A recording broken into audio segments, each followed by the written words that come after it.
નમસ્કાર વિદ્યાર્થી મિત્રો, ધોરણ 12 અર્થશાસ્ત્ર વિષયમાં પ્રકરણ 5 ગરીબી પોવર્ટી, જેનો આપણે ક્વેશ્ચન 1 ગરીબીનો અર્થ આપી ગરીબીના નિર્દેશકો સમજાવો આ પ્રશ્ન વિશેની વાત કરી રહ્યા છીએ. ગરીબીના નિર્દેશકો કોને કહી છીએ?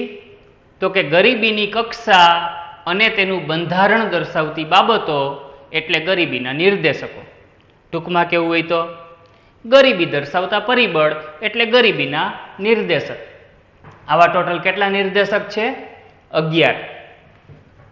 આમાં અવિરત બેસી કૂપો પીસે, જેમાં આપણે અગાઉ આમાં અવિર ન્યા સુધી સમજી ગયા છીએ. આવક અને સંપત્તિની અસમાન વહેંચણી, નીચો માથાદીઠ ઘરગથ્થુ વપરાશી ખર્ચ, અપેક્ષિત આયુષ્ય અને બાળ મૃત્યુ દર, વીજળી અને રહેઠાણ, આટલા મુદ્દાની આપણે ચર્ચા કરી.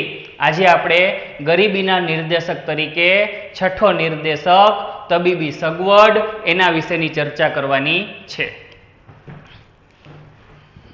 જોઈએ તબીબી સગવડ. તબીબી ક્ષેત્રે એટલે કે આરોગ્ય ક્ષેત્રે, મેડિકલ ક્ષેત્રે કેવા કેવા કર્મચારીઓનો સમાવેશ થાય છે? તો કે તબીબી ક્ષેત્રે એક તો ડોક્ટર, ત્યારબાદ નર્સ અને ત્યારબાદ કમ્પાઉન્ડર એટલે કે ડોક્ટરના આસિસ્ટન્ટ, આવા કર્મચારીઓનો સમાવેશ થાય છે. ભારતમાં અન્ય દેશોની તુલનામાં ડોક્ટરોની શું જોવા મળે છે? અન્ય દેશોની તુલનામાં ડોક્ટરોની અછત જોવા મળે છે. અને એટલે જ આપણા દેશમાં આરોગ્યની સેવા અન્ય દેશોની કમ્પેરમાં નબળી કહેવાય. નબળી આરોગ્યની સેવા સંદર્ભે આ બાબત શું દર્શાવે છે? તો કે ગરીબી દર્શાવે છે. અન્ય દેશોની તુલનામાં ભારતમાં ડોક્ટરોની અછત છે. આપણને પ્રશ્ન થાય કે વિદ્યાનગરના મેઇન રોડ ઉપર નીકળીએ તો ઘણા બધા ડોક્ટરો જોવા મળે, તો અહીં રાજકોટમાં ક્યાં ડોક્ટરની અછત છે? આવું આપણને થાય. પણ આ મોટા શહેરોની વાત નથી, ગ્રામીણ વિસ્તારની ખાસ વાત છે. ભારત છે એ ગામડાઓનો બનેલો દેશ છે. ભારતમાં ઘણા બધા ગામડાઓ છે, 6.5 લાખ જેટલા ગામડાઓ છે. ગામડાઓમાં ડોક્ટરોની ખાસ અછત જોવા મળે છે અને આથી જ ગામડામાં આરોગ્યની સેવા પ્રમાણમાં નબળી છે. શહેરી વિસ્તારની તુલનામાં ગ્રામીણ વિસ્તારમાં આરોગ્યની સેવા ઘણી બધી નબળી જોવા મળે છે. જે નબળી આરોગ્યની સેવા સંદર્ભે શું દર્શાવે છે? તો કે ગરીબી દર્શાવે છે.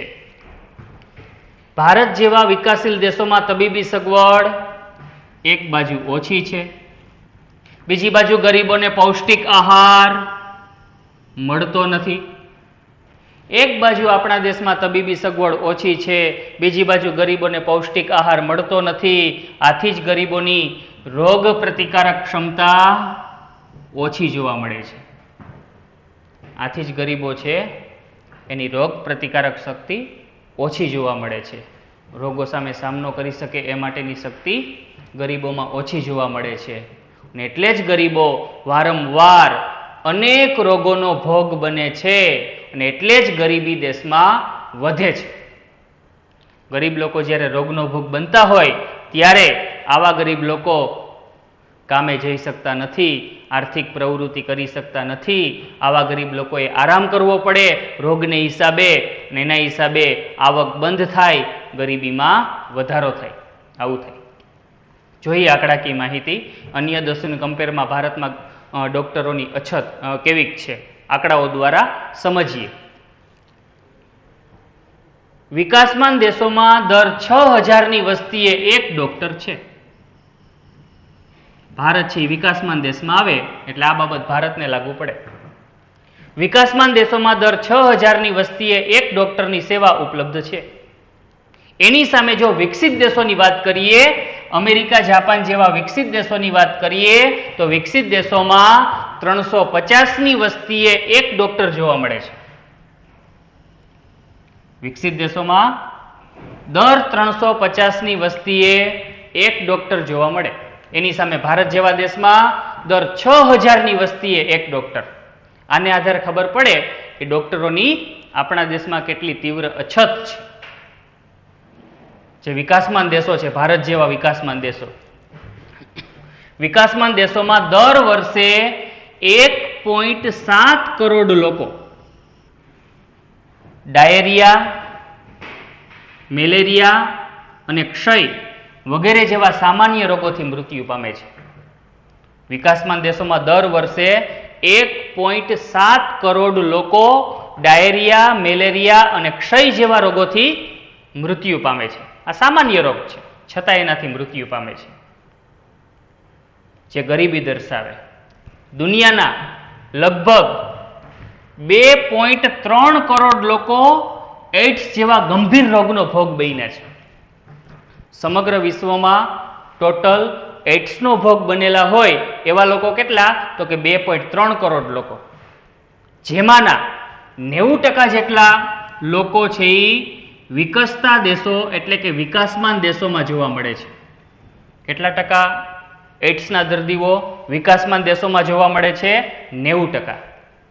ત્યારે વિકસિત દેશોમાં આ પ્રમાણ માત્ર 10%નું જ છે. તો અહીં આ બાબત ઉપરથી ખ્યાલ આવે કે નબળી આરોગ્યની સેવા સંદર્ભે ગરીબી ખાસ જોવા મળે. એટલે તબીબી ક્ષેત્રે નબળી સ્થિતિ એ પણ એક ગરીબીનું સૂચક છે. વિકસિત દેશોની તુલનામાં ભારત દેશની અંદર આરોગ્યની જે સેવા છે એ પ્રમાણમાં નબળી છે, જે ગરીબી દર્શાવે. તો ગરીબીના નિર્દેશક તરીકે આપણે તબીબી સગવડની વાત કરી. એક માર્કમાં એવો પ્રશ્ન પૂછાય કે વિકાસમાન દેશોમાં દર કેટલી વસ્તીએ એક ડોક્ટર? તો આપણો જવાબ હોવો જોઈએ 6000ની વસ્તી. એવો પ્રશ્ન પૂછાય વિકસિત દેશોમાં દર કેટલી વસ્તીએ એક ડોક્ટર? તો આપણો જવાબ 350 હોવો જોઈએ. આવો પણ પ્રશ્ન પૂછાય વિકાસમાન દેશોમાં દર વર્ષે કેટલા લોકો ડાયેરિયા, મેલેરિયા, ક્ષય જેવા રોગથી મૃત્યુ પામે? તો આપણો જવાબ હોવો જોઈએ 1.7 કરોડ. એવો પણ પ્રશ્ન પૂછાય કે દુનિયામાં લગભગ કેટલા લોકો એઇડ્સનો ભોગ બન્યા છે?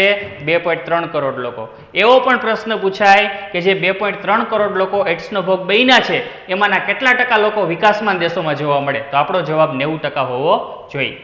તો આ ગરીબીના નિર્દેશકમાં તબીબી સગવડ. હવે પછીનો જે મુદ્દો છે એ બેરોજગારીનો ઊંચો દર.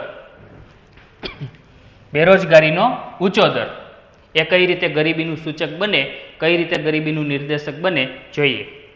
સૌથી પહેલા તો આપણે એ જાણીએ કે બેરોજગાર કહેવાય કોને, બેરોજગારી કહેવાય કોને. સૌથી પહેલા આપણે એ બાબત સમજીએ. સિમ્પલ વ્યાખ્યા: પ્રવર્તમાન વેતન દરે કામ કરવા માટેની ઈચ્છા, શક્તિ અને તૈયારી ધરાવતા વ્યક્તિને કામ શોધવા છતાં પણ કામ ન મળે તો તે બેરોજગાર કહેવાય. પ્રવર્તમાન વેતન દરે એટલે કે વર્તમાનમાં જે વેતન દર ચાલે છે એ દરે કામ કરવા માટે સક્ષમ વ્યક્તિને, કામ કરવા માટેની લાયકાત ધરાવતી વ્યક્તિને કામ શોધવા છતાં પણ કામ ન મળે તો તેવી વ્યક્તિને આપણે બેરોજગાર વ્યક્તિ ગણશું. અને આવી સામૂહિક સ્થિતિને બેરોજગારીની સ્થિતિ કહેવાય. હવે જો ભારતમાં આર્થિક વિકાસનો દર પ્રમાણમાં નીચો રહ્યો છે. આર્થિક વિકાસનો દર નીચો રહ્યો હોવાથી જ ભારતમાં રોજગારી સર્જનનો દર પણ નીચો જોવા મળે છે. શા માટે ભારતમાં રોજગારીના સર્જનનો દર, રોજગારી વધારાનો દર ભારતમાં નીચો શા માટે જોવા મળે છે? તો એનું કારણ છે આર્થિક વિકાસનો નીચો દર. ભારતમાં નીચા આર્થિક વિકાસને લીધે રોજગારીમાં થતા વધારાનો દર નીચો જોવા મળે છે અને એટલે જ આપણા દેશમાં બેરોજગારીનું પ્રમાણ કેવું છે? વધુ છે. હવે જ્યારે બેરોજગારીની સ્થિતિ હોય, વ્યક્તિ જ્યારે બેરોજગારીની સ્થિતિમાં હોય ત્યારે વ્યક્તિની આવક સદંતર બંધ હોય. વ્યક્તિ આવક પ્રાપ્ત કરી શકતો હોતો નથી. કે જે વ્યક્તિ કામ વગરનો છે, બેરોજગાર છે, સ્વાભાવિક છે કે એનો આવકનો જે સ્ત્રોત છે એ બંધ હોય. વ્યક્તિ આવક મેળવી શકતો ન હોય. આવકના અભાવે શું થાય? તો કે વ્યક્તિ પોતાની અને પોતાના કુટુંબીજનોની પાયાની જરૂરિયાત વ્યવસ્થિત રીતે સંતોષી શકતો નથી. જે બેરોજગાર વ્યક્તિ છે, આવો બેરોજગાર વ્યક્તિ આવકના અભાવે પોતાની અને પોતાના કુટુંબની પાયાની જરૂરિયાત સંતોષી શકતો નથી અને તેથી જ ગરીબીનું પ્રમાણ વધે, ગરીબી ઊંચી રહે. થોડાક આંકડાઓ જોઈએ. ભારતમાં 2011 સુધીમાં બેરોજગારીનો દર કેટલા ટકાની આસપાસ હતો? તો કે 9%ની આસપાસ હતો. દર 100 વ્યક્તિઓમાંથી 9 વ્યક્તિ એવી નીકળે જે બેરોજગાર હોય, કામ વગરની હોય, જેને કામ કરવું હોય પણ કામ શોધવા છતાં કામ ન મળતું હોય. આ દર 9%ની આસપાસ. વર્ષ 2013-14માં દેશના શ્રમ બ્યુરો દ્વારા જે સર્વે હાથ ધરવામાં આવ્યો, વર્ષ 2013-14માં દેશના શ્રમ બ્યુરો દ્વારા જે સર્વે હાથ ધરવામાં આવ્યો એ સર્વે મુજબની એક આંકડાકીય માહિતી અહીં છે, જોઈએ. 2013-14માં દેશમાં 15 વર્ષથી વધુ ઉંમર હોય, 15 વર્ષથી વધુ ઉંમર હોય એવા લોકોમાં બેરોજગારીનું પ્રમાણ 4.9% જોવા મળ્યું. ઓકે.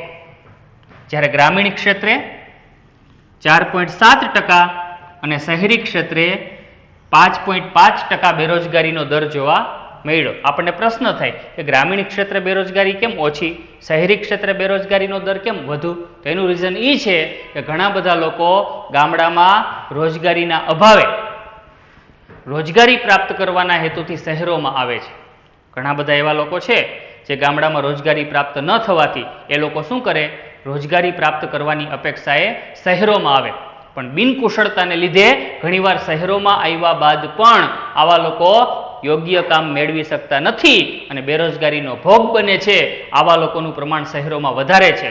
ઘણા બધા શહેરમાં બિનકુશળ લોકો એવા છે જે પોતાની કુશળતાના અભાવે યોગ્ય કામ મેળવી શકતા નથી અને આથી બેરોજગારીનો ભોગ બને છે અને પરિણામે ગરીબી તો વધવાની જ છે. આપણે જોયું એમ કે બેરોજગાર વ્યક્તિનો આવકનો જે સ્ત્રોત છે એ બંધ હોય ને એટલે જ વ્યક્તિ પોતાની અને પોતાના કુટુંબીજનોની જરૂરિયાત સંતોષી શકતો નથી અને ગરીબીનો ભોગ બને છે. તો અહીં આપણે ગરીબીના નિર્દેશક તરીકે બે મુદ્દાની ચર્ચા કરી, એક તો તબીબી સગવડ અને બીજું બેરોજગારીનો ઊંચો દર. હજી આપણે ગરીબીના નિર્દેશક તરીકે ઘણા મુદ્દાઓ બાકી છે. શિક્ષણનું નીચું પ્રમાણ, કુપોષણનું ઊંચું પ્રમાણ, પીવાનું શુદ્ધ પાણી, શૌચાલયની સુવિધા, આ મુદ્દાઓ વિશેની હવે આપણે આગળ વાત કરશું. ઓકે.